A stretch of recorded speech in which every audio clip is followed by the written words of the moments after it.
fifehezana ny Covid-19 afa ny lazain'ny vava afa ny hetsika atao.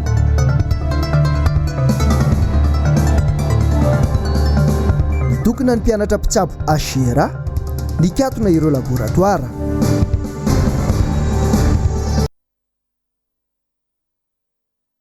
Lina sy ampitiavana indray tompo klasy tompoko vavy no hitsidiana ny tokantranonao. Tonga soa tanatin'ny fotoana ny fampalalam-baovao ny MBS ianao amin'ity herinandro vaovao ity. Nay ampanajana ihany koa hitoetra amin'ny fampalalam-baovao farany. Etsika manomboka izany vaovao izany. Tatitra mikasika ny coronavirus tao anatin'ny 420 ora indray. Tamin'ity andro ny Alatsinainy sy Jona ity dia niampy 80 indray nisan'ireo olona mitondra ny tsimon-karetina coronavirus eto amintsika.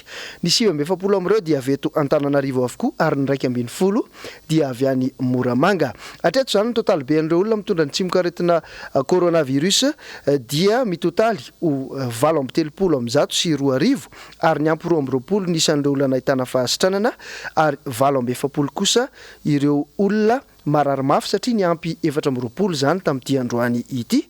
Ny ampy roa ny isan'ireo olona nodimandry zany hoe 20 hatreto ireo olona maty vokatry ity coronavirus ity. Ivadika lafim-baovao hafa kosa isika ao anatin'ity fotoana ity. Tsy nahafa-pony rehetra ny fepetrany raisin'ny fitondram-panjakana ny amin'ny fifehezana ny fianaka ny coronavirus amin'izao fotoana izao satria dia toa mifanohatra ny samy lazainy ny tompona andraikitra eto amin'ny firenena. Nisy ny fanadihadiana manokana natao mahakasika an'izay eo amin'ny rindran-tsary ny Andry Rakoto Malala. Be ireo zavatra mahalasa fisainana amin'ity fifehezan'ny fitondram-panjakana ny Covid-19 ity. Manampitrotraka ireo karazana fifanoheran-kevitra misy na eo amin'ny samy mpitondra aza. Ny filoham-pirenena miteny hoe stade 1, ny ministry ny fahasalamana manamafy fa stade 3 isika. Voafeho ny filoham-pirenena ny valanaretina, ezahana ho fehezina, hoy kosa ny prime ministre. Dia vaka ny saina. Tsy ny fanambaran'ireo tompona andraikitra ihany anefa, fa na ny hetsika atao sy ny zava-misy ifehezana ity coronavirus ity, indrindra fa ireo fanapahan-kevitra aza dia mahagaga.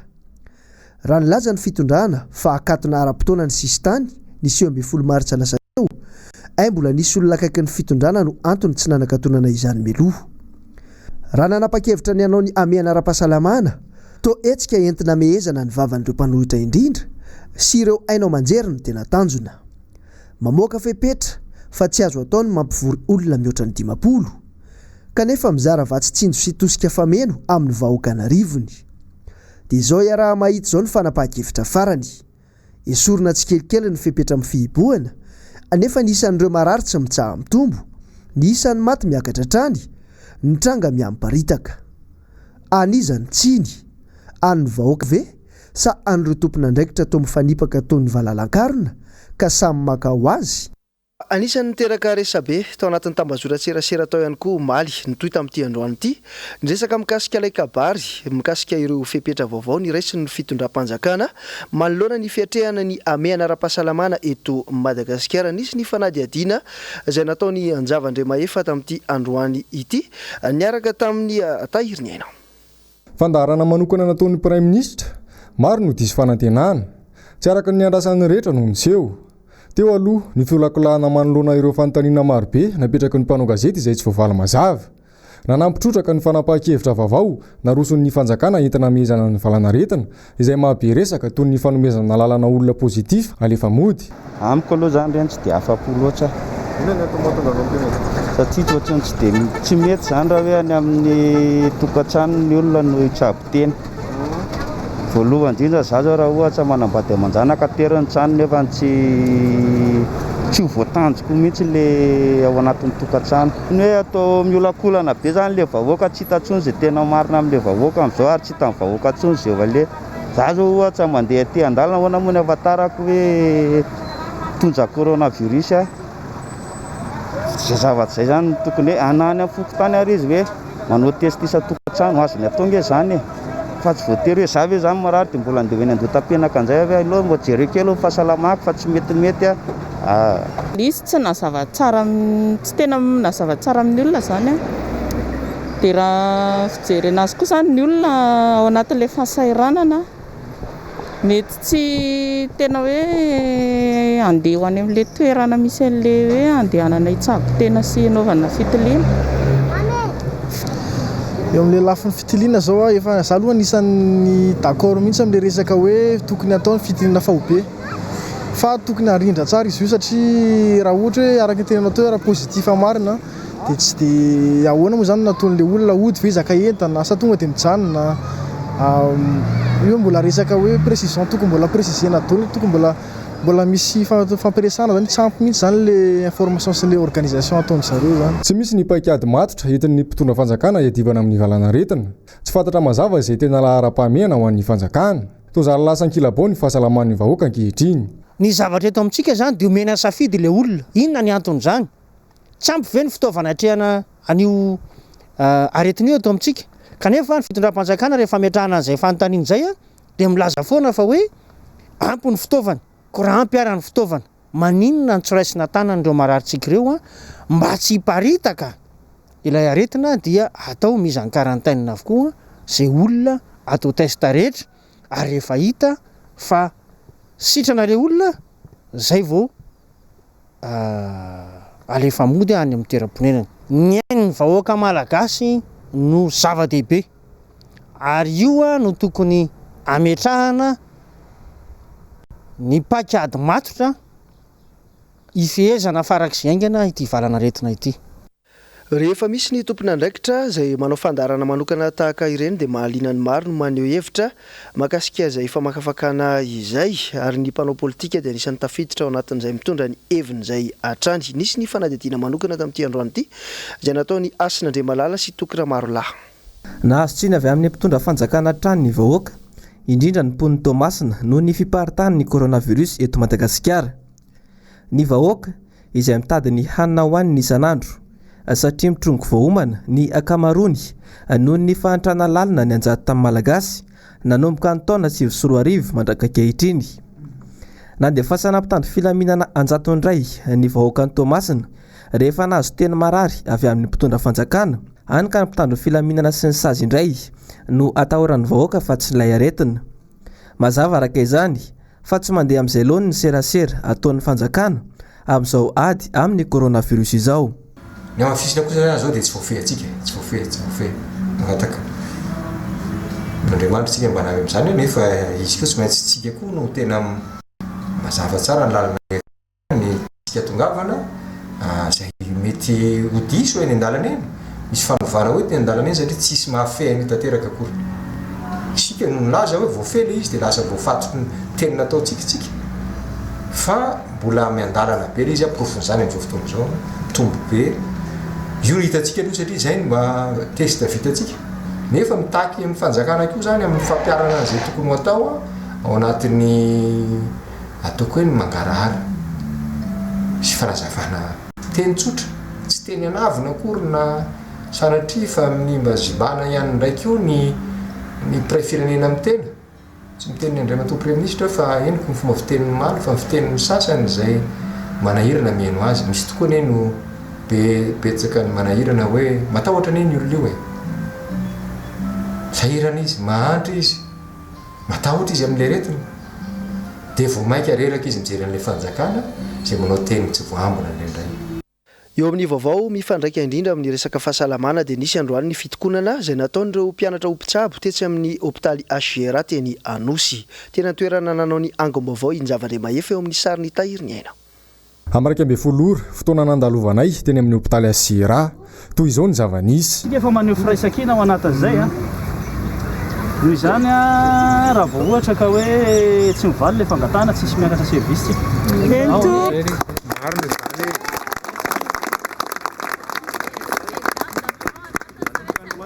manomboka androany zay zava-zay tsy asiana service minimum mihitsy.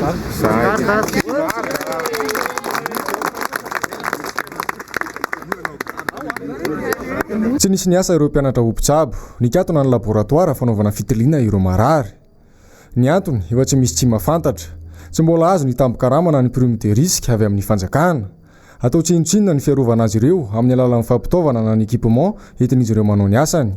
So valy mianto-bilona ireo mpianatra ompitsabo, izy ireo ihany mantsy no miantoka ireo fitaovana ampiasain'izy ireo eo am-panatanterahana ny asany.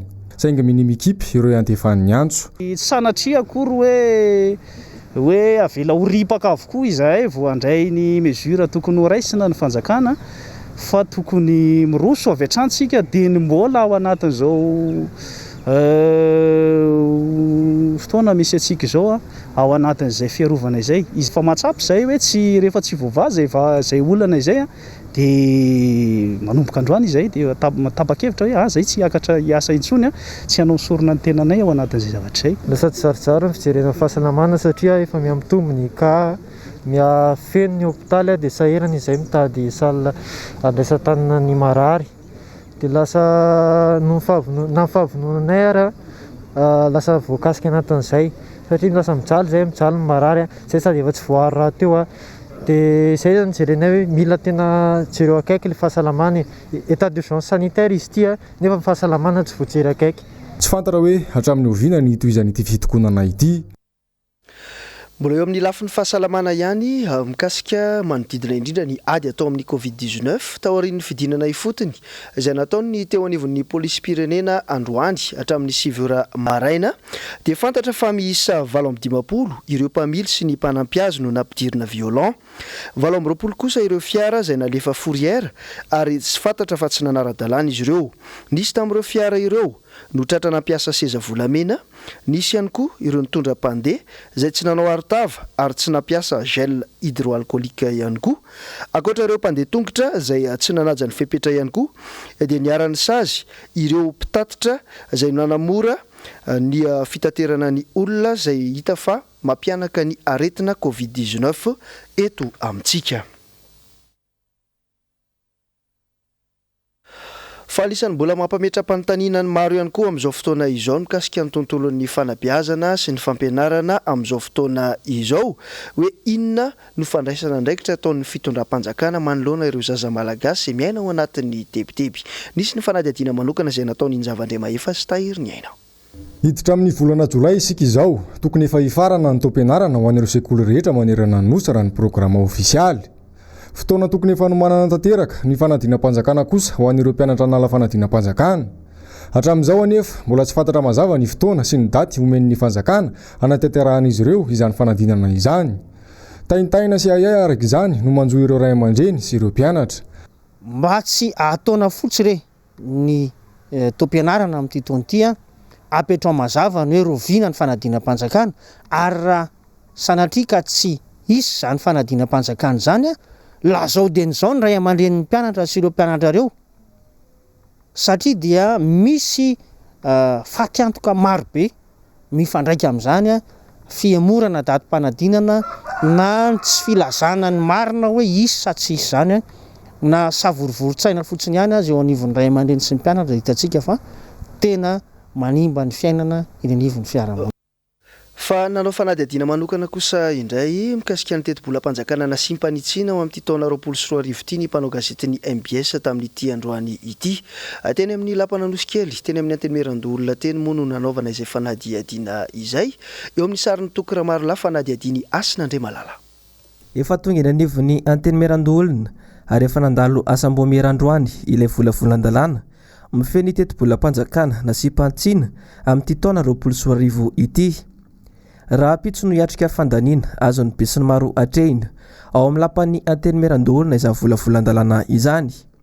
Raha ny teti-bolam-panjakana 2024 mijerena dia efa nisy ireo andalana maromaro na itsolo olona izay tena miatrika amin'ny vantana amin'ny fiainam-bahoaka kanefa tsy noraisin'ny fanjakana akory izany fanitsiana natao izany.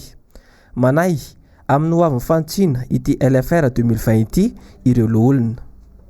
Be dia be ny zavatra hitondrany fanakianana amin'ny LFR io betsaka ary ho hitanareo raha pitso eo fa isy ny fanontaniana maro eo apetrakay amin'ireo teknisianina ministerany économie et finance. Ohatra fotsiny zao i provision midangana be ao ny ministerany finance io atao inona io efa nikianinay io tamin'ny LFI ola verina ndray koa izy amin'ity LFR ty. Ohatra ray zay, ohatra faharoa ny mahakasika ny hoe niady adina amin'ity resaka covid-19 ity tsy hitanao taratra mivaingana izay tena hoe nientimana no entiny adina amin'io nefa rahantsika malala fa mitombo isan'andro ny fianaky nyity palinaretina ity zany rehetrarehetra zany mba ilazana fa hoe mbola maro ny zavatra mbola tokony ilana fanazavana iarany atsonjay hatrany ity androm-panjakana ity raha ny tatitra raha ny voarakitra ao anatin'ny teto-bolam-panjakana nasy-pantsiana 24 dia teto-bola ho an'ny loholona misy 20 ihany no ao anatiny raha toka misy 13 ny isan'ny loholona eto Madagasikara. Fa ho any amin'ny renivohiparitry Matsiatrambony sika ao anatin'ity vaovao manaraka ity zany hoe ao an-tampon-tanàna ny Fianaratsoa ao. Amin'itoy ny antsojay ataon'ny ben'ny tanàna amin'ireo mpivarotra any antoerana ary mienjandro ny tady eo amin'ireo tony tamin'izao fotoana izao. Nanaovana dia dina manokana mikasika an'izay ihany koa ny mpanao gazetiny MBS ao Fianaratsoa Bags. Ny oro tsy avany manana hoy ny ohabolana malagasy. Fanjakana tsy natao an'ny vahoaka majinika ny fanjakana misy amin'izao fotoana izao. Manamafy an'izany ny zava-misy teto Fianaratsoa. Tsy vo zao fa efa hatramin'izay ny sotasota misy eo amin'ny mpivarotra sy ny avy ao amin'ny fitantanana ny commune urbaine ny Fianaratsoa. Fanampara-pahefana, teny mahery, fandrahonana. Zany no iainan'ny mpivarotra. Anisan'izany ireo mpivarotra vorona eto amin'ny Nanjoma. Marina fa tsy ho ankalazaina ny 24 ny volana Jiona ho an'ity taona 2024 ity. Fa nazana tsany dia nisy kosa ireo tompon'andraikitra avy ao amin'ny commune izay mahatsiaro sy mahafantatra fa zao ny fotoana fanararotan'ny mpivarotra izay mba hahafahan'izy ireo mandany entana betsaka indrindra. Sitranay vaza mihetsika ary mba hahafahana mifampitsinjo amin'izao toetra raha misy eto amin'ny firenena izao. Nanaiky reto farany ary nanome toromarika ao fandaminana nanome ampahana toerana mihitsy ny raha zay ny mahalaza azy ho an'ny mpivarotra vorona. Akory anefa ny atairan'ireto mpivarotra raha nahita ny ben'ny tanàna nidina teny an-toerana ny alarobia fa 20 ny volana Jiona lasa teo ary naka ny vorona izay namity ny mpivarotra rehetra nandalo masina. Tsy mba solon-tena na olom-boatendry no nirahana nanao ny asa fa ny ben'ny tanàna mihitsy no nifanitona n'izany vorona izany teny an-tanan'ny mpivarotra izay nombany ny ben'ny tanàna lefitra voalohany ka maherin'ny 20 ny vorona azony. Avy madame le maire ny Elemana dia nanday tomboka mihitsy dia nekagny moa zany amin'ny misasany izay fa mody ny akamaroany olona dia hoe tonga dia nalainy zany ny atagnanay dia sy avy eo nalainy ny atagnanay dia rosagna nagnaraka anazy tagny amin'ny Braony amin'ny commune tao. Dia nahitanay mihitsy fa midina zany madame le maire sy ny adjoint ny maire dia nahitsy ny lefa satria fa nomena lalana fa afaka mivarotra nefa fitaka be vava ary natao anay hoe aleo zany apetraka mivarotra reo fa rehefa mipetrapetraka reo dia alaina ny entandreo fa nitadiavinay zany anay tsy maintsy hivarotra satria mitady ny hanina ho an'ny vady aman-janaka anay indrindra ho anatin'izao fibohana zao zany tena misedaka sahiragnana mihitsy anay madiny. Rehefa avy any amin'ny renivohitry ny faritry Betsileo tsika dia andeha ho any Antsianaka ny kosa ho ao Ambatondrazaka. Mivaingana ny asa vita nataon'ny ben'ny tanàna voafita amin'ny alalan'ny antokotiko Madagasikara atao amin'ny commune Bejofo ary asa maro no vita mba ho tombontsoan'ny vahoaka mandritra izany fotoana izany. Mitatitra izay vaovao izay moa ny mpanao gazety ny MBS ao Ambatondrazaka ny Randrena Arivony. Commune iray anisan'ny mamaritra ny district an'Ambatondrazaka ny commune ambanivohitry Bejofo na tsy nahazo famatsimbola avy amin'ny fitondram-panjakana foibe azy izany commune izany dia niezaka nanao fampidiram-bola tamin'ny alalan'ny fampidiran-kevitra ny mpitantana eo anivon'ity commune ambanivohitry Bejofo ity ka afaka nanavao sy nanatsara ny efitrano fiasana ary nanatsara ihany koa ny tsena ao an-toerana. Milazalaza makasika izay indrindra moa ny ben'ny tanàna Randrianaivo Jean Baptiste. Nanatsara ny nampiatra ny budget de programme zany zay ary mijery ny fampandehanany raha rehetra dia tamin'ny alalan'ny fisian'ny 15% le investissement zay vola miditra ato anatin'ny commune zany nijerevanay nanaovanay ny investissement tsotsotra tato anatin'ny commune reo. Vita ny fanatsarana tsotsotra ny tsena nasina tambony tsena natao plan namboarina fivarotan-tapia fivarotana koa ary namboarina ihany koa nandrama natomboka ihany koa ny jardin communal zay estrade nataona voalohany ary zao manatsara ny boron commune zao zay reny ndraiky tany sécurité zany dia tao anatiny investissement le 15% ny vola miditra tato anatin'ny commune no nanaovanay zany.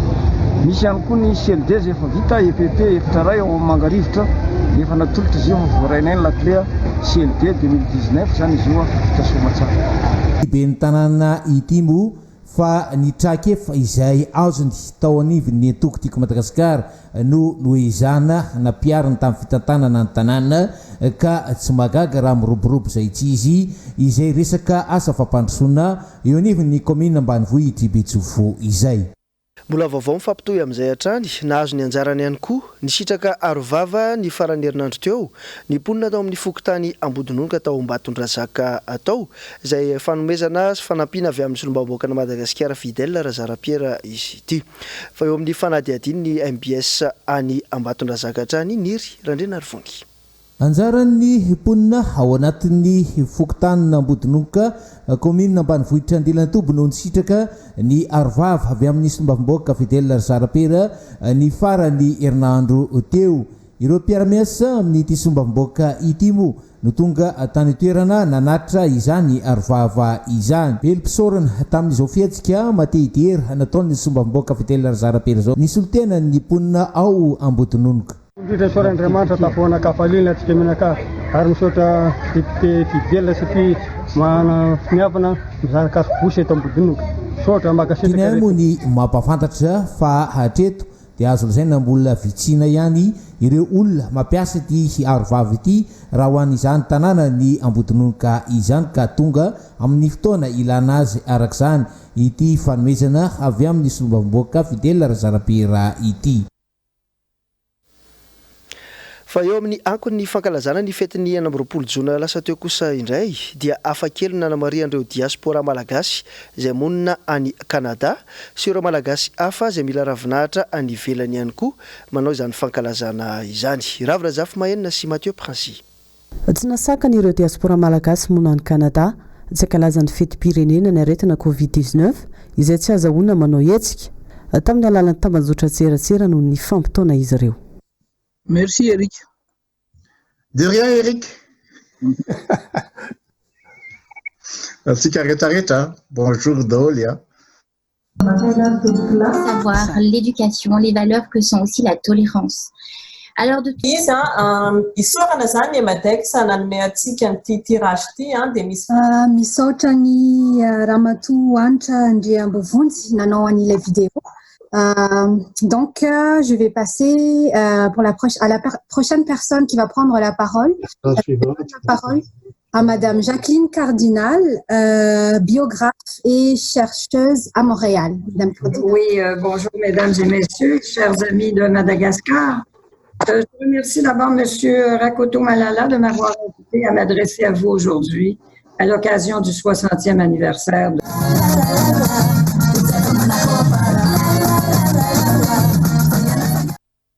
Fa mbola eo amin'ilay vaovao izay mahakasika an'ireo malagasy monina any ampitan-dranomasina trany izany hoe vaovao avy ao La Réunion kosa indray no anoizintsika ny fotoana nanatanteraka hetsika fotsy mena maitso ny sabotsy lasa teo tany an-toerana ireo malagasy monina ao La Réunion izay manohatra ny fananganana Colisée ao anaty rova n'Antananarivo. Ravina Zafy Mahenina sy Mathieu Princy hatrany. Teto amin'ity toerana malalaka iray ity izay misy takela-by fampahafantarana ny tantaran'ny mpanjaka Ranavalona fahatelo eo ampitany trano nitazomana ny mpanjaka nandritra ny fanaovana sisy tany azy tao La Réunion ny alohana dia fasin'ny Frantsay azy tany Algérie no nanaovana ny hetsika fotsy mena maitso no safidian'ireo diaspora malagasy tao Réunion ho fanoherina ny fanaovana endrika ny rovana Antananarivo izay hiazaka zany ny fitondrana tao. Tokony ao anatin'ny rova ireny zavatra ireny dika izany tokony haravana koa ireny averina amin'ny tena maharovan'ny rova. Manaiky vetsika ho arodana ny Colisée. Manaiky vetsika ho arodana ny Colisée. À Mazakamiadane, chaque carré, chaque centimètre a des traces d'histoire. Ils ont tout balayé ça. Alors donc, à part le Colisée lui-même, mais dès les fondations, les fondations sont iconoclastes. Où sont les objets qu'ils ont trouvés en fouillant pour faire leur Colisée?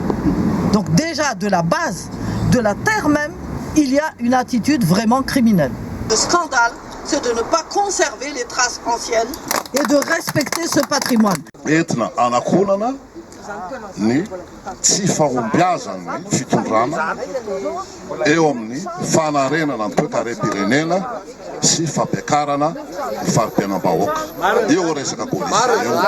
Raha ny zava-misy aloha tsy lara-pameana mihoatra ny fahasahiranana menjady amin'ny vahoaka ny fananganana fototra-avitrasa tsy mitondra tombontsoa tahaka izao. Fahantrana gauche à droite eraky ny firenena midahalo atsy ninona rehetrarehetra colisée mamaky anao colisée io zany efa hitako ny colisée io ohatran'ny resaka zazazaza kely hoe zao ny tiako dia ny team président zany asiana colisée romane caprice voilà zay ary mino fa izavatra rehetrarehetra io izy daona gasikara moa zao ny resante fa tenenina eo tosika fameno tosika makatsy velo rano tana masoary tana tena revina zazakely zany no mitondra firenetsika inona mony zataova zareo ny eo fitondrana mazava ny andreo diaspora malagasy eo réunion tsy asakanazy ireo tsy aneo hevitra ny fanitsakitsana ny fahalalana ataony mitondra amin'izay tsy mitovy hevitra aminy ny any Madagasikara vao miteny dia na kadraina na mahazo intimidation ka ny mahatonga ny tsika ty amin'ny diaspora ray adidy manana didy zany tsika ty amin'ny diaspora miteny sy milaza ny zava-marina satria ny any Madagasikara dia voatapimbava amin'ny fomba rehetra izay no anangako mavesatra ny mpikambana rehetra amin'ny diaspora mba hanohy ny tolona na amin'ny resaka liberté d'expression zany satria aty adilam-bato tsika no afaka miteny fa ny Madagasikara voatapimbava tsy nijery antoko politika ity hetsika nataony malagasy miasa sy monina ao la réunion ity fa nandray anjara tamin'ny faneho-kevitra avokoa ny rehetra hetsika izay efa nataon'ireo diaspora malagasy tany Paris ihany koa. Araky ny fampitam-baovao avy any la réunion iny zany dia tsy mitoetra eto Madagasikara ihany ny ady amin'ny fanoherana ny colisée izay natsangana ao anaty rova ao fa manerana izao tontolo izao mihitsy raha azo lazaina satria maro amin'ireo malagasy any ampitan-dranomasina no te haneho hevitra mahakasika an'izay. Eo amin'ny maresaka iraisam-pirenena dia ireo antontanisa farany mikasika ny Covid-19 maneran-tany sy ireo firenena tena anisan'ny lasibatra sy vomafy ao anatin'izany no entina maranana ny fotoana ny fampalalam-baovao amin'ity alina ity. Ravrazavy Mahenina sy Mateo Prince no mitatitra an'izay. Manodidina ny 10 mihetsy ny olona namon'ny ainy ary mahelony 10 tapitrisa ireo nahitana ny sorotsaretina Covid-19 manerana izao tontolo izao. Mihamafy ny toedrarà ny États-Unis, Brésil, Inde sy firenena maromaro ao Europe. Niverina nipoka ny ankamaroan'ny olona ao Chine atao ry nahitana tranga vaovao indray. Ho an'ny Europa fotsiny, ny tombo indray ny isan'ireo marary tao amina firenena telopolisy atao anatin'ny tapabolana farany. Ny firenena 12 tamin'ireo izay vomafy ary ahina hiteraka fahavoazana hafa indray. Raha ny hita tany Allemagne, mahery ny 590 isa izao ny tranga vaovao. Fepetra noraisina, miverina mipoka ny olona manodina ny Enina sy telo hetsy ao Gutersloh ary 7 alina sy 2 hetsy any Warendorf. Any Chine kosa, izay nahitana tranga vaovao ny tapaky ny volana Jona teo, niverina nipoka ihany koa nanomboka omaly ny mponina tao Aksina 10 kilometatra ny renivohitra. Any Iran, 470 nisan'ireo namon'ny ainy tao anatin'ny 420 ora. Mitotaly 500 sy ariary ireo namon'ny ainy vokatry ny Covid-19 tany an-toerana hatramin'ny androany. Manomboka ny 4 jolay ho avy izao hatramin'ny 12 volana jolay, namoaka noty ny fitondrana ny tsy maintsy hanaovany rehetra arivava any amin'ireo toerana be olona sy mitafo. Miantso ny mponina ao aminy hiomana amin'izay mety ho voka-dratsy ateraky ity aretiny ity sady ihany koa ny flo iranianina. Ankoatr'ireo voalaza etsy ambony ireo, misy ihany koa ireo firenena no tsy nahitana vokany tsara mahakasika ny Covid-19. Ny any Brésil izao, 4 jona teo, 773 alina ny tranga vaovao hita atao reny fitiliana tao, ary tafakatra 470 ireo namon'ny ainy tao anatin'ny 420 ora. Hatramin'ny omaly, ny ohatran'ny 705 alina isan'ny namon'ny ainy tany an-toerana. Raha ny filaran'ireo firenena vomafy, États-Unis no mitana ny laharana voalohany. Fanjakana 30 isa no ahitana tranga Covid-19 amin'izao fotoana izao. 770 sy 705 alina sy 1 hetsy namon'ny ainy ary 470 sy 3 alina sy 4 tapitrisa ny trangana aretina hita. Nahitana fienana isan'ireo namon'ny ainy isan'andro tamin'ity volana Jona ity, saingy ny hitatra ny aretina hoy ireo manam-pahaizana. Ireo faritra tena be olona ao États-Unis no tena ahitana ny Covid-19 toy ny any Atsimo sy Andrefana, Californie, Texas ary Floride. Ho an'ny Inde, ny ohatran'ny 10 metsisa nisan'ireo marary ary nilaza ny tompony andraikitra fahina hitombo 540 Israela isa izany ao anatin'ny 420 ora. Hatreto, 9 Israela ny fitambaran'ireo namon'ny ainy tao Inde. Nokiazan'ny fanjakana avokoa moa ny toerana malalaka rehetra mety hametrahana marary no tsy fampiny fandriana any amin'ny hopitaly.